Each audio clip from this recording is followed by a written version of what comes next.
정도가 생성이 되는 데 있어서 스펙트럼. 네. 자, 스펙트럼 아마 한번 들어봤을 건데 네. 스펙트럼이 뭐냐? 우리가 빛이 올 거야, 빛. 네. 빛이 이렇게 오게 되면 빛이 한 줄이지. 네. 여러 줄은 아닌데 그 한 줄의 빛을 분리를 할 거야. 쫙 분리할 건데 네. 분리하는 거를 우리가 보통 분광기라고 합니다. 네. 분광기 알죠? 네. 빛을 분리하는 기기예요. 자, 우리가 나중에 파동이라는 걸 배울 건데 네. 우리가 어떠한 파동이 지나가고 있을 때 네. 파동의 종류에 따라서 굴절이 달라. 어떤 A라는 파동은 굴절이 한 요 정도 되지만 네. 어떤 B라는 파동은 굴절이 요 정도 되기도 하고 어떤 파동 같은 경우는 굴절이 한 요 정도 돼요. 이렇게 어떠한 걸 지났을 때 굴절하는 정도가 좀 달라요. 빛은 굉장히 많은 파동으로 구성이 되어 있어요. 이게 통합되어 있다 보시면 되는데 얘네들이 분광기를 거치게 되면 각자의 파동의 특징적인 게 있는데 그게 굴절율이라는 거야. 이거 나중에 배울 거야. 그러면 굴절에 의해서 다 따로따로 이제 각도가 좀 달라지겠지? 네. 그러면은 분광기를 통과하면은 어떤 건 이만큼 굴절하고 네. 어떤 건 이만큼 굴절하고 굴절하고 굴절하고 하겠지? 네. 이런 것들이 이렇게 스펙트럼으로 형상이 나타납니다. 그럼 저 스펙트럼이 결국에 뭐냐면 네. 여러 가지 파동이 섞여져 나오는 빛의 굴절에 의해서 분리된 것들이라고 보시면 되는데 그러면 여기에 찍히는 것들이 있을 거야. 그럼 여기 찍히는 것들은 그 각자만의 파동의 종류에 따라서 왼쪽과 오른쪽의 위치가 좀 달라지게 표현이 되겠죠. 그게 스펙트럼인데 크게 봤을 때 스펙트럼은 네. 우리가 알고 있는 대로 빨주노초 파란보라는 게 있어요. 네. 그거는 무지개 색깔이라고 하죠. 네. 보통은 여기부터가 빨간색이야. 빨간색. 그리고 이쪽은 보라색. 근데 이게 가끔씩 위치를 바꾸는 경우도 있어. 문제만 봤을 때. 항상 오른쪽이 빨간색이다 그렇게 생각하시면 안 되고요. 그럼 우리가 여기서부터 빨주노초 파란보라고 딱 뚜렷하게 얘기했는데 물론 중간중간 색깔이 없지는 않아. 다 있어요. 근데 다만 우리가 이제 색깔이 여기 중간중간 다 있기 때문에 연속적이다라고 말을 하는 거예요. 그래서 이 부분은 연속 스펙트럼이라고 합니다. 다 나오는 것들 그냥 빠짐없이. 그리고 여기는 무지개 색깔이라고 하죠. 네. 자, 눈에 보여요? 안 보여요? 보여요? 눈에 보이지? 무지개 색깔 보이잖아. 무지개 딱 보면 눈에 보이잖아. 와, 무지개 나잖아. 네. 가시광선이라고 해요. 눈에 보이면 그걸 가시화한다. 가시화한다의 국어적인 표현을 약간 우리가 안 보이는 것들을 눈에 보이게 정리해서 보여준다. 이걸 가시화 효과라고 하죠. 가시화라고 하잖아. 그래서 이걸 가시광선이라고 해요. 이해했습니까, 그지? 괜찮아? 네. 자, 그러면 빨간 색깔을 한자로 적색이라고 하죠. 네. 보라 색깔을 한자로 뭐라고 합니까? 자수색이라고 하죠. 괜찮나요? 네. 그러면 빨간 색깔 바깥쪽에 있는 어떤 파장이거든? 네. 외선. 바깥에 있다. 그래서 이걸 적외선이라고 해요. 우리 적외선 알죠? 네. 적외선이 왜 적외선이냐? 가시광선으로 표현되어 있는 스펙트럼 중에서 이 빨간 색깔 바깥에 있기 때문에 적외선 이렇게 말하는 거야. 이해갔죠? 그러면 이쪽엔 뭐라고 할까? 이건 동일하게 이름을 읽는 것처럼. 자외선? 그렇지. 이게 자외선이야.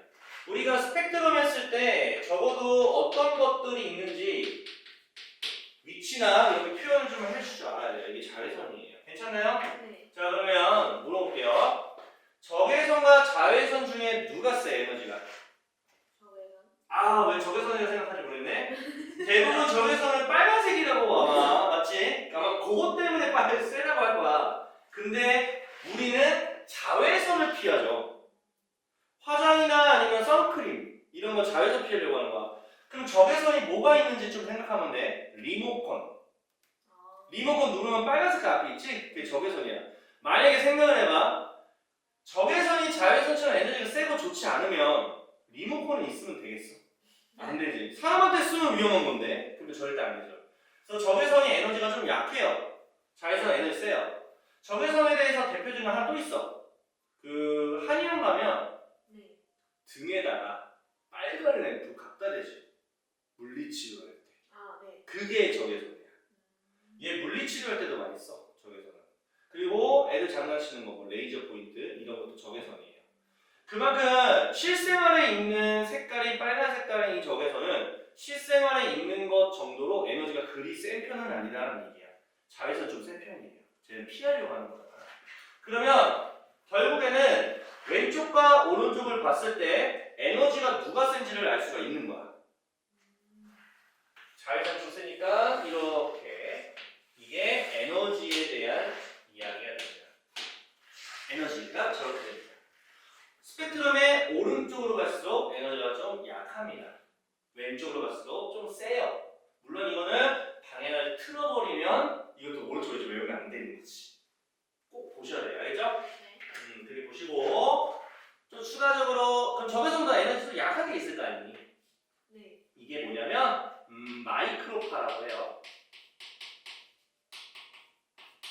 어디 들어보지 않니? 마이크로파? 네.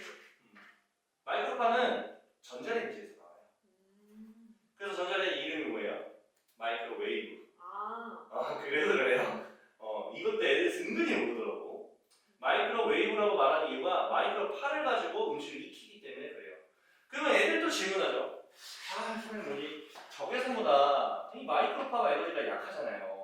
근데 이거는 우리가 등에다가 놨는데 뭐 마이크로파가 더 센데, 아니 마이크로파 더 약한데. 근데 그러면 뭔가 이상하지 않나요? 얘가 에너지 임시를 익히잖아요. 약함에도 불구하고. 그럼 얘가 임시를 익혀. 약한데. 그럼 얘 더 익혀야 되는 거 아니냐고. 말이 안 되잖아. 마이크로파가요. 에너지가 약해요. 그러면 제가 에너지가 세가지고 음식을 익히는 게 아니야. 얘들 착각해. 에너지가 세서 익히는 게 아니야. 마이크로파의 원리를 간단히 설명하면 물 분자 있죠? 네. 물 분자의 멱살을 잡고 흔드는 거예요, 얘가. 마이크로파가. 그러면 물 분자가 우리 그걸 진동한다고 하죠? 네. 자, 물질 자체 혹은 원자 혹은 분자가 움직임이 생기면 열이 발생합니다. 그러면 수분이 있는 상황의 음식에서 마이크로파, 즉 전자레인지 파동을 쏘게 되면 수분이 있기 때문에 이 안쪽 음식 속에 있는 물 분자들이 막 멱살 잡고 흔들리게 되니 여기도 흔들리고 저기도 흔들리고 음식 자체가 물 분자가 흔들리니까 열이 나와 안 나와? 나와. 그걸로 음식을 익히는 거야. 그래가지고 물 분자가 진동을 하게 만드는 거라면 접시는 물 분자가 없잖아. 네. 접시에가 무슨 물 분자가 있어? 없지? 그래서 접시가 안 뜨거워져. 접시에다가 마이크로파를 쏘게 되면 접시는 물 분자가 없기 때문에 뜨거워지지가 않아. 근데 또 이것도 하면 이런 말을 해. 제가 접시에 음식을 올려서 익혔는데요. 접시 뜨거워요. 그거는 전도에 의한 거지. 음식이 뜨거워진 음식이 위에 있으니 전도가 돼서 열이 접시에도 전달된 거야. 그러니까 뜨거운 거야. 근데 실제로 접시 위에 음식을 전자레인지에 돌리잖아. 그러면 접시 끝자락에는 안 뜨겁거든. 들 수 있어. 그런 게 있어. 음식이 올라가져 있는 그 주변 부분은 뜨겁겠지만 겉에는 안 뜨겁단 말이야. 만약에 접시 자체도 물 분자가 있어서 뜨겁게 되면 다 뜨거워야지. 우리 아예 접시 못 잡거든. 잡잖아. 어느 수한테 접시 나왔지? 잡을 수 있는 이유가 그래서 그래요. 그래서 물 분자를 진동시킨다는 거지 에너지가 센 개념이 아니라고. 원리 자체가 조금 음식을 익히다 보니 세다고 느낄 수는 있어. 근데 원리가 좀 달라. 개념 자체가. 알아두시면 좀 이제 좋고요. 그리고 또 재미난 게 있다. 이거는 내가 나중에 실험할 거야. 실험할 건데 네. 초콜릿 있지? 네. 초콜릿 전자레인지에 녹이는 그런 미친 짓은 안 하겠지? 맞지? 이거 전자레인지에 녹여보면 되게 신기한 게 있어. 녹이잖아? 물도 생기는데 왜냐면 초콜릿 어제 녹일 때 물도 같이 들어가니까. 근데 여기만 물러 터져 있어. 그런 것 같아요. 맞지? 네. 이게 왜 그런 줄 알아? 되게 신기하다. 이거 다 파동이잖아. 네. 파동 우리 그릴 때 이렇게 되잖아. 네. 이렇게 지나가요. 아. 그래서 그래. 여기 딱딱해 주변. 실제로 이렇게 녹아. 오. 그러면 이게 여기서 녹아. 여기 녹아. 그럼 저는 시간 지나면 이렇게 가겠지. 네. 녹으면서. 네. 그러면 이게 다 녹는 거지. 그러면 이걸 가지고 뭘 갈 수 있는 줄 알아? 파장의 길이를 갈 수 있어. 이해가? 네. 그래서 내가 쓰는 전자레인지 파장을 구할 수 있어. 자로 재가지고 센티미터 해서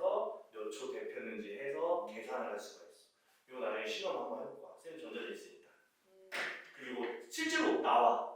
오차가 있긴 한데 거의 근접하게 구할 수 있거든. 이게 이 원리야. 마이크로파가 이렇게 돼. 시험 한번 할 때 재밌는 얘기고. 그다음에 마이크로파보다 더 약한 게 있어. 이게 라디오파라는 거야. 라디오파는 우리가 라디오 듣잖아. 그 주파수 이렇게 조절하잖아. 네. 그거에 맞춰서 하신다 보시면 돼요. 무슨 말인지 알죠? 자, 그럼 자외선보다 센 게 또 있겠죠? 네. X선이라고 합니다. 병원 가면 엑스레이 촬영하죠? 네. 그때 쏘는 게 엑스레이 선입니다. 자, 이거보다 더 센 게 있어요. 감마선. 감마를 읽었어요. 이게 방사선이에요. 감마선, 방사선. 저희 방사선이에요. 이거 방사선. 방사선이 뭐냐면 이건 아마 병원에서 많이 쓰는 거라서 아마 알 거야. 엑스레이 촬영하는 거 알지? 네. 정형외과에서 많이 쓰는 거. 방사선은 쬐면 안 돼. 웬만하면. 저거는 그 핵발전소가 만약에 뭐 문제가 생겨서 폭발하거나 그러면 그때 나오는 게 이제 방사선인데, 자 아니면 저거 그 암 치료할 때 쓰는 거 있지? 방사선 치료 있지? 네. 그게 저거 쏘는 거야. 아. 저거 쏘면은 봐봐 에너지 제일 세지. 네. 암세포를 죽일 수가 있다. 아. 그래서 저거 쓰는 거야. 근데 문제가 뭐냐면 방사선 암 치료할 때 저거 쓸 때 문제가 뭐냐면 주변의 세포도 같이 죽인다는 게 문제야. 파동이잖아. 네. 다 걸쳐. 그래서 주변의 정상적인 세포도 죽이기 때문에 우리가 좀 부작용이 있다. 그래서 뭐 지금은 저거보다 좀 더 좋은 치료 방법이 있어. 나이프. 그러니까 뾰족한 나이프인데 네. 거기 나이프 날에서 방사선이 나와. 그럼 디테일하게 그 부분만 도려낼 수가 있는 거지. 주변의 세포에 아무 상관없이. 그런 기술도 있는데 어쨌든 이렇게 전체적으로 스펙트럼을 좀 분리를 했고요. 그 다음에 감마선, X선, 자외선 요 세 가지는요 좀 세요. 에너지가 센 편이라 좋지 않겠죠 우리 몸에. 웬만하면 피하는 게 좋겠다. 그래서 엑스레이 촬영하는 것도 그렇게 많이 하는 거 좋지 않아요. 몸 자체에 뭐 그렇게 좋은 건 아닙니다. 얘네는 괜찮아요.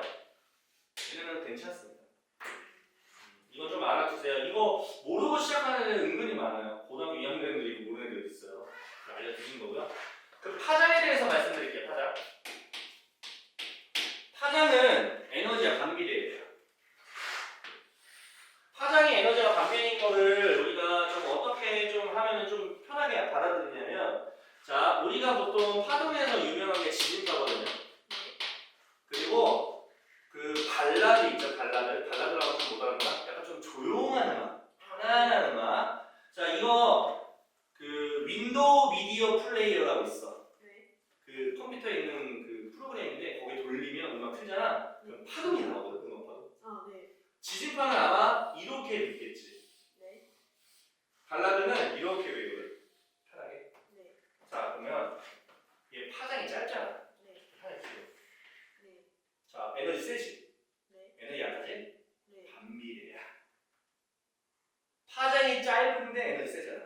네. 반대겠네 벌써부터. 네. 파장이 긴데 에너지 약하잖아. 네. 반비례. 그래서 파장과 에너지는 반비례입니다. 이거는 좀 알아두셔야 돼요. 네. 그럼 라디오파 보이시죠?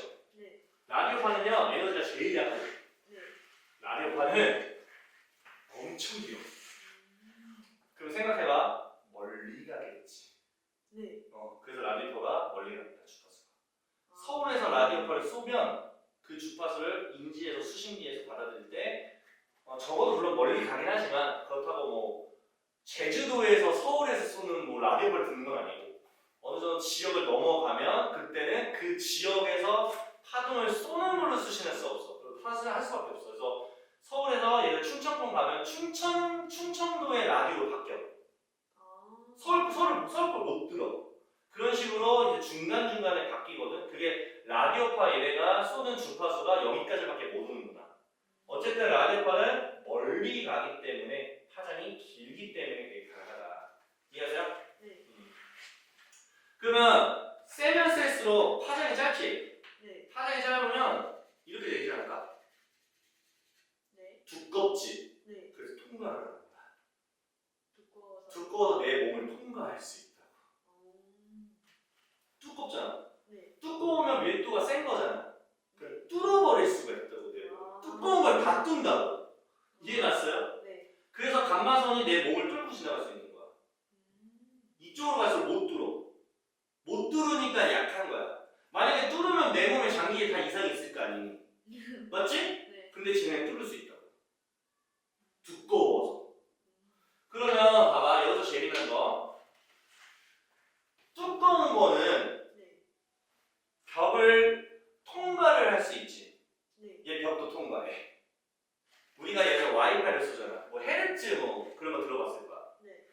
헤르츠 이런 거 들어봤을 때 뭐 5.0 헤르츠, 뭐 4.0, 2.0 이런 게 있거든. 네. 자, 그런 것들이 뭔 뜻이냐면 벽을 뚫을 수 있는지 없는지 주기를 나타내는 거다 보시면 돼요.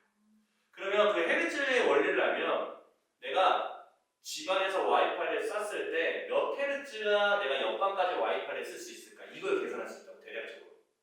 만약에 벽이 두껍다. 그럼 뚫어줘야지. 알겠어요? 그리고 이렇게 파장 길지? 네. 얘는 어떤 원리냐? 이렇게 벽이 있잖아. 네. 통과할 수 있어. 이렇게. 돌아서 갈 수가 있다. 이거를 회절이라고 해. 회절이 꺾인다는 얘기거든.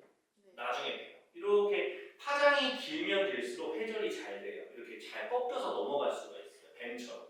네. 벽이 이렇게 있어도. 그래서 이런 거에 따라서 집안 구조를 보면 어쨌든 간에 벽이 두꺼울 수도 있고 얇을 수도 있잖아. 그래서 그런 걸 통해 가지고 우리가 할 수 있습니다. 근데 그건 있어. 벽이 두껍잖아. 네. 두꺼우면 요거로 갑니다. 요거를 해야 통과를 해요. 이거조차도 통과를 못하는 경우가 생각보다 많아요. 콘크리트라 가지고. 콘크리트는 통과 잘 못하거든. 네. 그래서 얇을 때는 이거 괜찮지만 두꺼울 때는 회절이 잘 되는 걸 써야 돼요. 주파수를 맞춰야 된다고 다는 거거든. 주파수가 그래가지고 막 그걸로 경찰들이 막 서로 막 얘기하는 거 막 따가지고 듣고 하잖아. 다 가는 거잖아. 그래서 나는 거야. 범죄할 때. 요즘은 경찰만이 쓰는 주파수가 또 별도로 특별하게 있어가지고 수신을 못하는 걸로 알고 있어요. 근데 그것도 뚫을 수 있지. 과학자 기록하면. 무슨 말이죠? 네. 그래서 스펙트럼이 이렇게 되고요. 태양에서 오는 빛은요 다 이거 옵니다. 네. 다 오는데 파장에 따라서 꺾이는 정도가 다 다르기 때문에 표현이 다 되는 거야. 다 되는 거야. 중간중간에 이거를 연속 스펙트럼이라고 합니다. 설명만 엄청 길죠? 이해갔어요? 네. 그래서 보면은 뭐 스펙트럼에 대한 뭐 이야기 있지만 다 아는 내용이라 분광기를 통해서 파장에 따라 나눠진다. 파장에 따라 나눠지는 거 맞잖아. 다 있는 건데 문제는 뭐냐면 스펙트럼의 종류가 좀 달라요. 네. 자, 연속이면 다 한 마디 정도씩 다 나오면 연속 스펙트럼. 네. 자, 중간중간에 선으로 나오는 걸 선 스펙트럼이라고 합니다. 네. 자, 선으로 나온다는 얘기는 그 선 자체가 비어 보일 수도 있고 아니면 뭔가 특출나게 그 중에 나올 수가 있어요. 자, 그 원리가 뭐냐면 저온의 기체와 저온의 기체가 있습니다. 자, 모든 파장대 에너지가 저온을 거쳐요. 네. 그러면 이 저온은 본인이 원하는 에너지가 있을 거야. 얘는 이제 저온이잖아. 에너지가 별로 없단 말이야. 그러면 내가 원하는 에너지가 있어. 그래서 모든 파장대 에너지가 다 오고 있는 중이었다가 얘가 원하는 곳만 먹는 거야. 이해갔어요? 네. 먹고 나서 뱉으면 내가 먹은 공간만 비어 있어, 안 비어 있어? 비어 있겠죠. 여기 채워 있고. 그럼 이걸 보고 제가 흡수했네. 흡수 스펙트럼 이렇게 말하는 거야. 간단하죠? 네. 그러면 이 저온이라는 것은 먹었어, 안 먹었어? 에너지 먹었으니까 온도가 올라가, 안 올라가? 올라가요. 고온이 되는 거야. 그러다가 나중에 시간 지나서 얘가 빛을 쐈어. 네. 그러면은 얘가 먹은 곳이 그대로 선으로 나와, 안 나와? 나와요. 나오는 거야. 방출했네? 방출 스펙트럼 이렇게 말하는 거야. 선으로 먹든지 선으로 표현을 하든지 그런 것들을 다 선 스펙트럼이라고 크게 말하는 거고 그 중에서 먹었다면 흡수, 방출했다면 방출 이렇게 말하는 것 뿐이야. 그래서 나눠진 거고 흡수 스펙트럼, 방출 스펙트럼 둘 다 합쳐서 선 스펙트럼이라고 말을 하는 거야. 네. 말이 별거 없는데 굳이 뭐 어렵게 표현할 필요가 없다. 그래서 여기 그림 보이시죠? 그림 보이면 저온의 기체가 어쨌든 간에 흡수했지 지금. 네. 그리고 그래서 흡수 스펙트럼. 그게 나중에 고온이 돼서 또 동일하게 방출하면 방출 스펙트럼. 어쨌든 선으로 표현을 했기 때문에 선 스펙트럼 이렇게 한 번에 표현한다. 그림에서는 그렇게 나왔지만 똑같은 말이에요. 그럼 연속 스펙트럼의 종류는 좀 외우셔야 돼요. 다른 건 괜찮지만 백열전구 외우시고요. 백열전구에서 나오는 빛은 연속이고요. 그 다음에 고온의 별 표면에서 방출되는 빛. 이건 근데 좀 말이 많아. 왜냐면 고온의 기체에서 우리가 방출하는 스펙트럼도 보통 고온의 선온에서 방출한다라고 나오는데 연속도 고온의 별에서 방출한다고 나왔잖아. 네. 말이 비슷하지? 네. 그래서 이거는 내가 봐서 말장난이 좀 있지 않을까.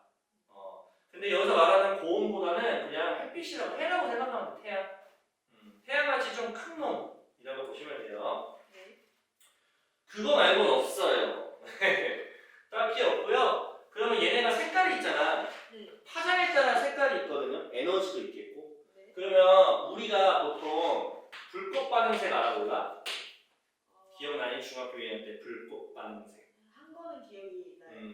나트륨 원소를 불에 태우면 빨간색, 노란색이었구나. 이게 노란색 나오고, 그리고 뭐 있는데, 구리도 있고, 구리는 초록색이고, 뭐 보라색도 있고, 막 여러 가지 있거든. 네. 얘네들이 이런 색깔을 띠는 이유가 뭐냐면, 얘네들이 어느 파장대에 있는지를 알 수 있는 거야.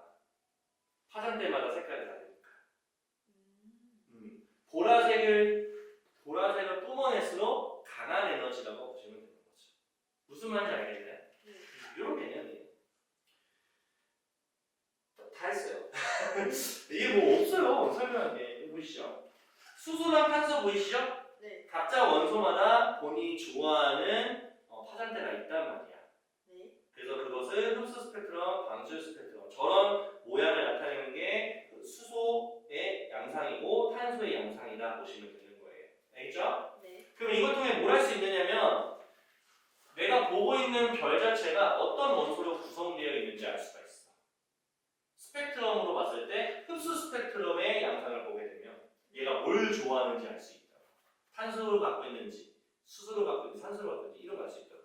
그래서 원소의 종류를 알 수 있다는 거예요. 원소의 종류를 알 수 있다는 겁니다. 원소의 종류를 알 수 있는 이유는 원소마다 우리가 흡수 스펙트럼의 모양이 다르기 때문에 그걸 가지고 구분할 수 있다는 얘기예요. 그리고 또 우리가 알 수 있는 게 뭐냐면 개수도 마찬가지고 굵기도 마찬가지다. 자, 굵기 같은 경우에는 우리가 사실 질량비로 판단합니다. 거기 보시면 두 번째 질량비도 알 수 있다. 근데 중요한 게 있어요. 여기서 너네가 낚이면 안 되는 거. 원소의 질량을 알 수는 없어. 질량비를 아는 거지.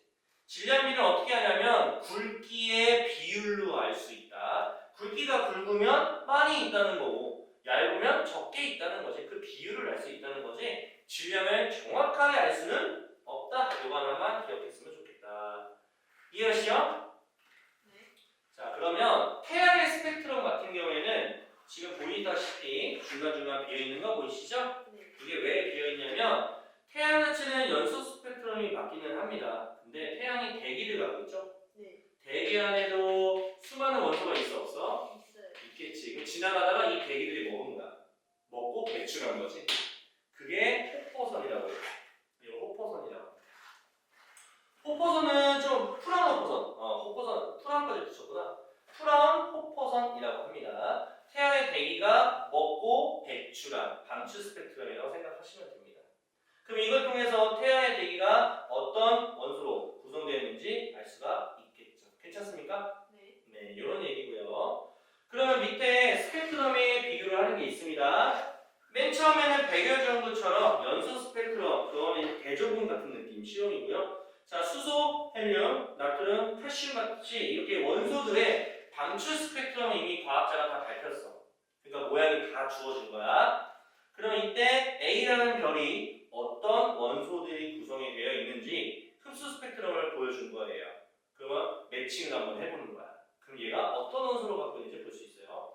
A라는 걸 봤더니 되게 애매하게 나트륨 있죠? 네. 나트륨 있어요. 참고로 하나만 안 맞추면 안 돼. 다 맞춰야 돼. 그래야지 있는 거야. 네. 보시면 헬륨이 있네요. 자세히 보면 헬륨이 갖고 있는 것도 다 있어요. 네. 그 다음에 수소가 갖고 있는 것도 있어요.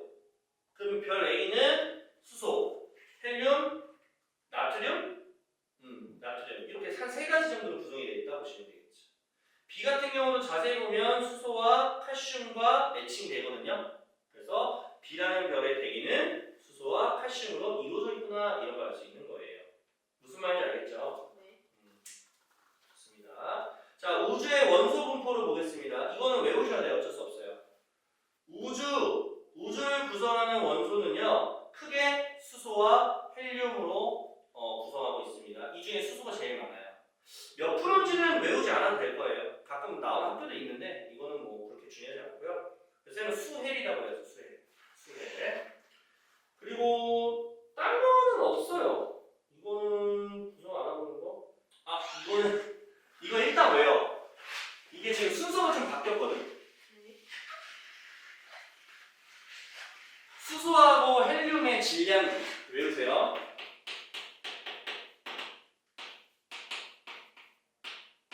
질량비가 3대 1입니다.